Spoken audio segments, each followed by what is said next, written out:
where does, right, we're used to historically communication coaching being something that can only happen in person, right? Yeah. Like, where does technology, where does AI come into it? You've mentioned you're a wonderful client of ours. So I am swimming in evaluating AI right now because obviously at Boston University we are looking at what's the appropriate use of AI and how do we teach students about it and how do we help them understand. And so I'm just going to kind of take one step back and then answer this question. My one step back is AI is, particularly generative AI, is a tool, right? It's a tool like a car is a tool. yeah. Right. So, but it's a change in how we do things. So we're all having our change reactions, which is some people love change, jump on it, think it's the best thing ever. How could we have ever lived without this before? Yeah. Some people are like, no, this is really dangerous and we should shy away from it. And we should not use this because it's new and it's different and we don't understand it. And until we have better rules about it.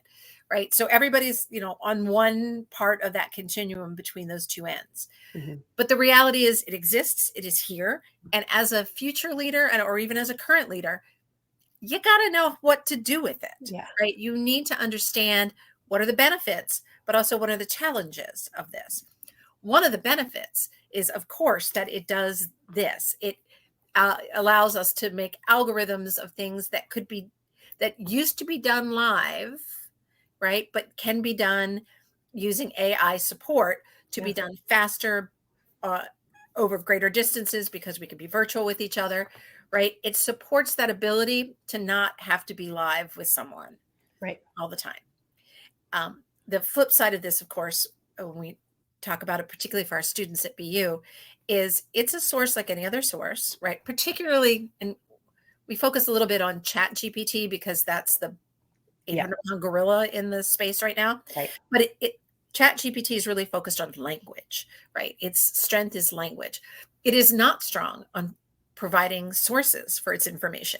It is not strong on helping you understand its bias because it's not providing sources.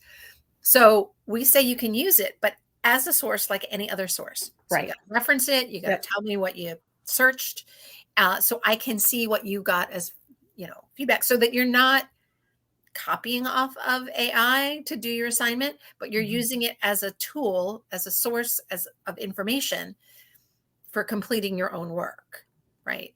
Right. And so I think it's best to think of AI as it's really, really helpful in certain situations and has some drawbacks in other situations. And so let's figure out where those lines are and use it for the things that it really does help us do. And one of the things it helps us do here, even at Point Taken, is to do this kind of work at a distance, right? To do coaching at a distance with someone. I don't have to be in your office in Brisbane, California, to actually help you get better at this. We can do this on a virtual platform with a tool like Virtual Sapiens, using applied AI there to do the same quality and level of work that we've done before. And then they can use it afterward. As well. Right. Yeah. I think you really hit the nail on the head with where can AI facilitate our experience or amplify our experience in a way that wouldn't have been possible because humans just don't scale all that well. Right. I wish I could scale myself better, but this AI is really the only answer.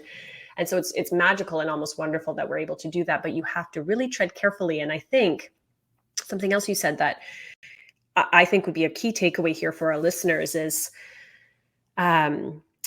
the discussion that can come from, okay, interesting. So you asked ChatGPT this question, it gave you this answer. Let's dissect this answer. Are the primary sources cited correct? Is the reasoning logical? Does this actually support your point? And are there any biases? That is a super rich conversation in and of itself that I think might help develop that critical thinking that is a little bit missing. People are very apt these days to be like, oh, well, I saw it, and so it must be true. Right. No, particularly, I saw it online and it must be true. Right. Yes. I'm going to share a tiny story about a friend who I'm not going to identify, but she had surgery on her foot, and Mhm. her surgeon, and she went through the stages of kind of, post surgery, but she got to the point where she could wear a boot and she was allowed to move around with the boot. And the doctor said, always wear the boot, right? Only take it off to sleep, to shower, wear the boot. Yeah. Well, she thought that meant like wear the boot when you're walking. So she wouldn't put it on, and she developed Oh. plantar fasciitis Oh. in the bottom of her foot, this significant pain that anytime she walked was really painful. And she was panicked, like, oh my God, please tell me that I don't live with this pain post surgery.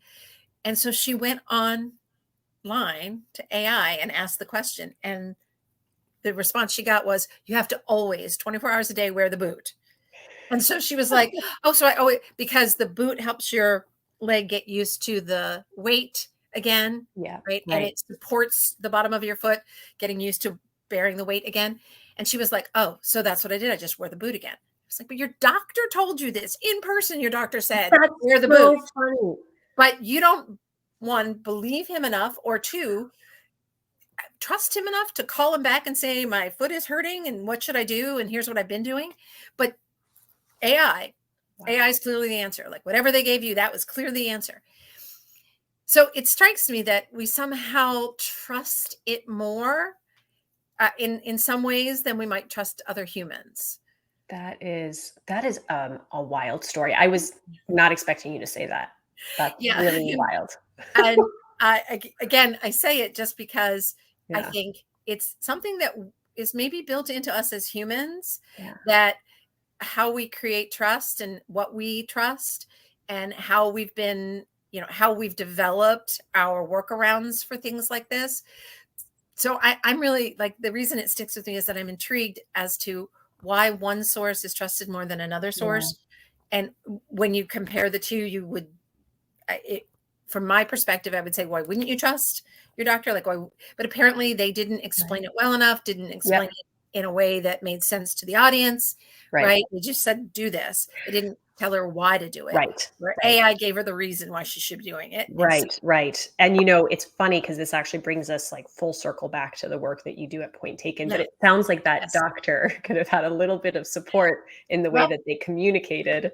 yeah, it brings you back full circle to understanding your audience, right? Yes, And audience analysis, and understanding who you're right. talking to and what will be persuasive to them. Yes, And so the why of what you're asking them to do is probably incredibly important. totally. Absolutely. And if you Um, miss off that, then they're not going to do it. right, absolutely. That's fascinating. What like a perfect way to encompass like that need to like we maybe internally have a bias to well obviously to Yes. just assume that this is correct and it's like no let's see if it is indeed